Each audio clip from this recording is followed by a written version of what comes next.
there are a lot of movie isms that you just don't see in a lot of Western movies. For example, there are plenty of moments in this movie that just straight up don't have music, despite Joe Hisaishi being one of the best modern composers of our time, at least film composers, I think.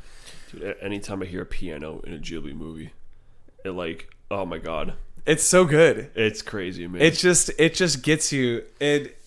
But for as amazing of a composer as that guy is, there are so many Ghibli movies that just don't like. I feel like I read in an interview somewhere that Joe and Hayao Miyazaki, the director and the writer of a lot of these movies, they don't believe in having music in a scene just to have it. Like, they want it to represent something that's integral to the movie itself, and so when music does pop up, it's like, oh, this shit's really important. Like, you need to focus on this. But for the most part, Kiki's Delivery Service, which I think is it's not, when the conversation about Ghibli films gets brought up, I feel like Kiki's doesn't always get the spotlight. I feel like everyone always talks about Totoro or Spirited Away or Princess Mononoke or Ponyo, I feel like, is one that gets brought up maybe a little bit more. But I fucking love Kiki's Delivery Service. It was the first Ghibli movie I ever saw. But believe it or not, the first time I saw it, I was so bored. A lot of the movie is just Kiki. I didn't know what to expect, but it's like a slice of life movie. It's just her living her life in this new town because she's a witch, and whenever witches turn 16, I think, they move away and they find residency in a town, and then they become that town's resident witch. And so she finds this oceanside town, and it's beautiful, and she lands there, and the whole movie basically is her adventures meeting people in this town and getting to know the people and who they are and what they stand for and what they believe in and how they live their lives and blah, blah, blah. And it's just a beautiful character study every time that I've seen it after. But the first time I was like, bro, this is a little awkward. There's no music playing and she's just like walking. And this is the scene. This is really, because I watched it for the first time with a very Western mindset where there's just noise happening all the time. It's like any show, dude, think about fucking CSI. Every moment there's like a droning boo. You know, I don't watch CSI. Yeah, me neither. What are we, 68? I don't plan on it either. Yeah. It's going to be on for as long as humans exist. If we ever want to get to it, we can, but CSI, more like crap, shit, and insufferable. No, crap, shit, and indigestion. There we go. Shots fired. Come at us, CSI, if you think you can handle the heat. Please don't, because we couldn't handle a lawsuit. But anyway. So the first time I was very underwhelmed, and I was like, this is your man. This is the guy that everyone's fucking raving about, Hayao Miyazaki.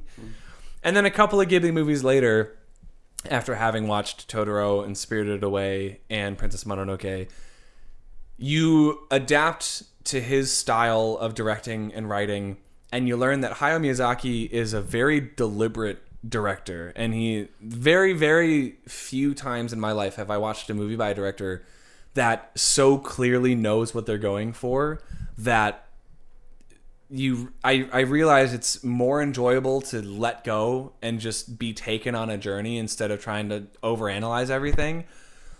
And that's what his movies are all about. Is just he creates a world. Apparently he draws all of the storyboards before he even comes up with the script. He just has images in his head and he's like, okay, this is where the movie's going. These are the visuals that I want in the movie.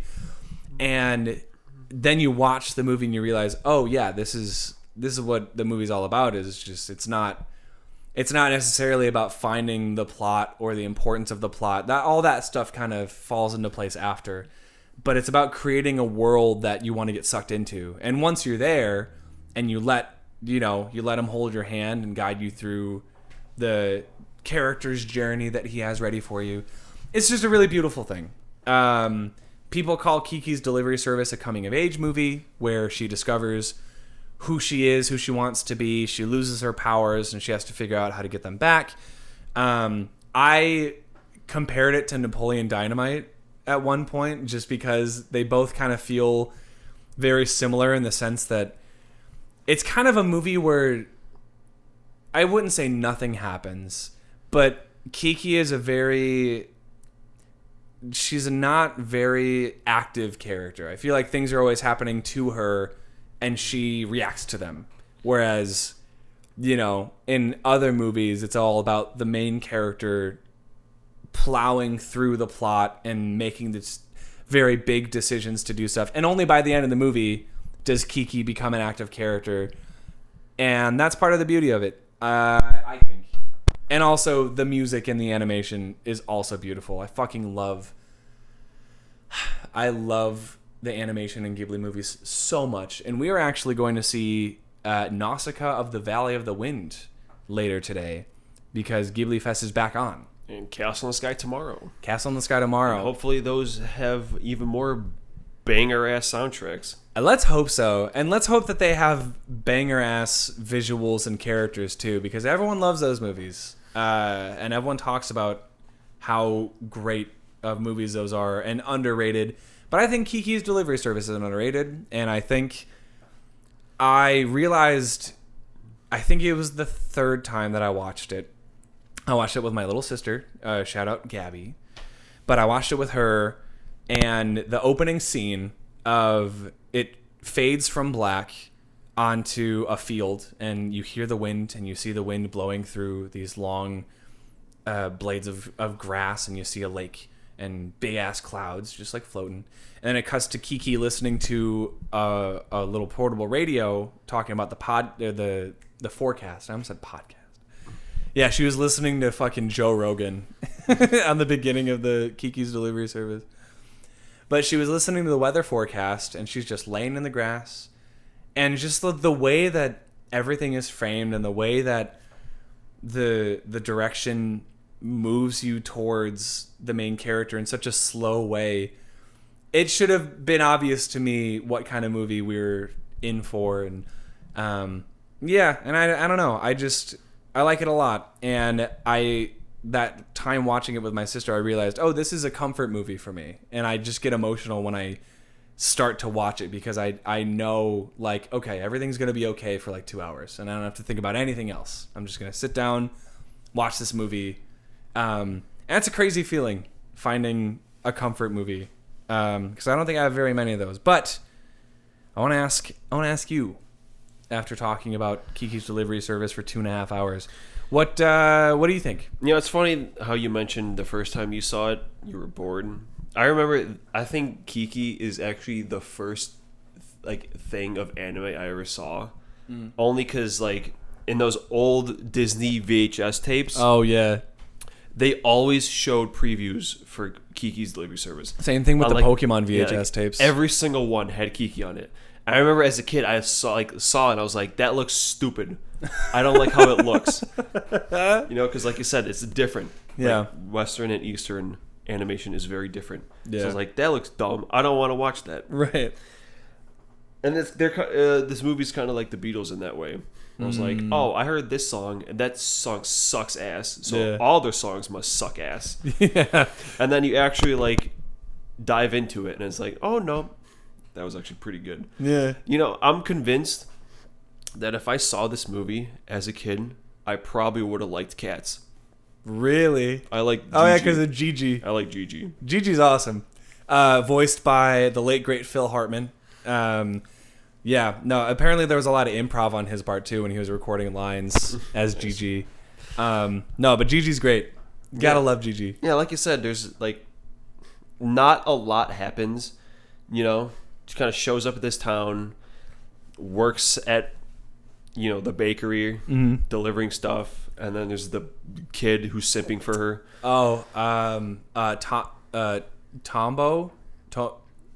Oh man, I'm gonna remember it before the end of this episode. But whatever his name is, and then she has to save him at the end because.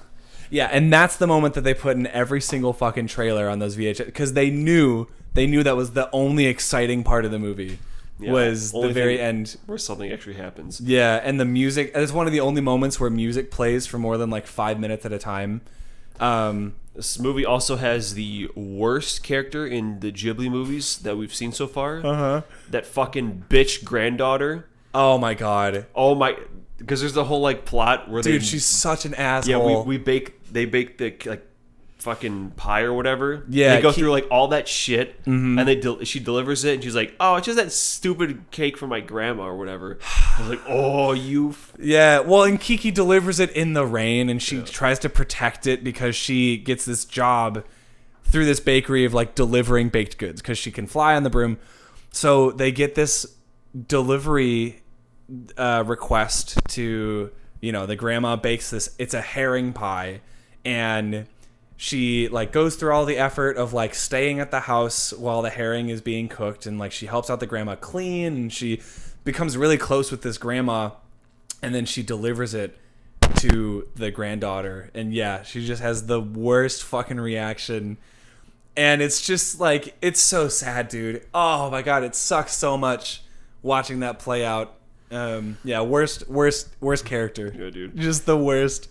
You hate her so much. Yeah, there's like a lot of fun stuff, like when I don't know, because she had to deliver like that toy cat or something. Yeah. And then they missed, or like she loses it, and then Gigi has to like get in there and like go to the house and like all that nonsense that happens. Like, yeah, there's just a lot. It's just a movie full of little moments that are very good. Well, and it's based on a novel, like a lot of Ghibli movies are. I've heard, and I bought the novel and I haven't read it yet because I guess it takes a lot of liberties with the source material. But the movie does kind of play out like a book where there are scenes or sequences that feel like separate chapters, and that's kind of why it feels like a slice of life movie, because it really is just going day to day. And there's like a 20-minute sequence where she's doing the stuffed cat thing, and there's another 20-minute sequence where she's doing the grandma thing, and then there's a 20-minute sequence where she, spoiler alert, loses her powers, and she has to, meet a woman that she had encountered previously in the movie and find her inspiration again. Yeah, and also, not even to mention, there's a really beautiful message in the heart of the movie about when you're an artist or when you're doing something that you love, even when you're doing your favorite thing in the world as a job, it can still feel like work, and you can still kind of lose your passion for it. And sometimes when that happens, you just got to take a break and you got to live your life, and you can't focus on getting really worked up about how, I'm not as good at this thing as I was before, or I should be better. Which is like, as a kid, it's a really important message, because I feel like as kids, we would tend to give up on things that we weren't good at right away because we had no patience and there was no desire to stick with it, even though it was hard, because we wanted to see what would happen on the other end of it. And as an adult, it's a really helpful message, because obviously all of us have things in our lives that we like doing, but sometimes you just get stuck working a job that really sucks, or when you do have time to do that thing that you're passionate about, you are tired from all of the shit that you did in the day prior to that. And some days you wake up and you're like, I don't want to do this thing, even though I know it makes me happy. I don't feel like doing it. So yeah, that's another reason why it's my comfort movie. It's just like, it's the same reason why I watched the Foo Fighters Back and Forth documentary when I was feeling uninspired in high school and I couldn't write songs. It's just a healthy reminder to take a breath, pick yourself back up again, and just enjoy life. Take it all in. Fuck, man. I guess I gotta watch that movie soon because I'm getting all emotional. Sorry to spoil what Nick's number one Ghibli movie is later on when we rank them all. Yeah, we will be doing that, but we have to watch. You ain't gonna find out mine, because mine favorite is not my favorite anime movie. No. So, it's a mystery. It'll be interesting. You'll just have to wait. You'll have to wait. You'll have to wait a couple of weeks before you find out what David's favorite anime movie is. Damn, I should have got my steelbook. I could have just fucking put it here. You have the Kiki's steelbook? Yeah. I bought a bunch of Ghibli steelbooks. Which I think we see Wah, wah. ads for before the movie. So I'm sure we'll see. Anyway,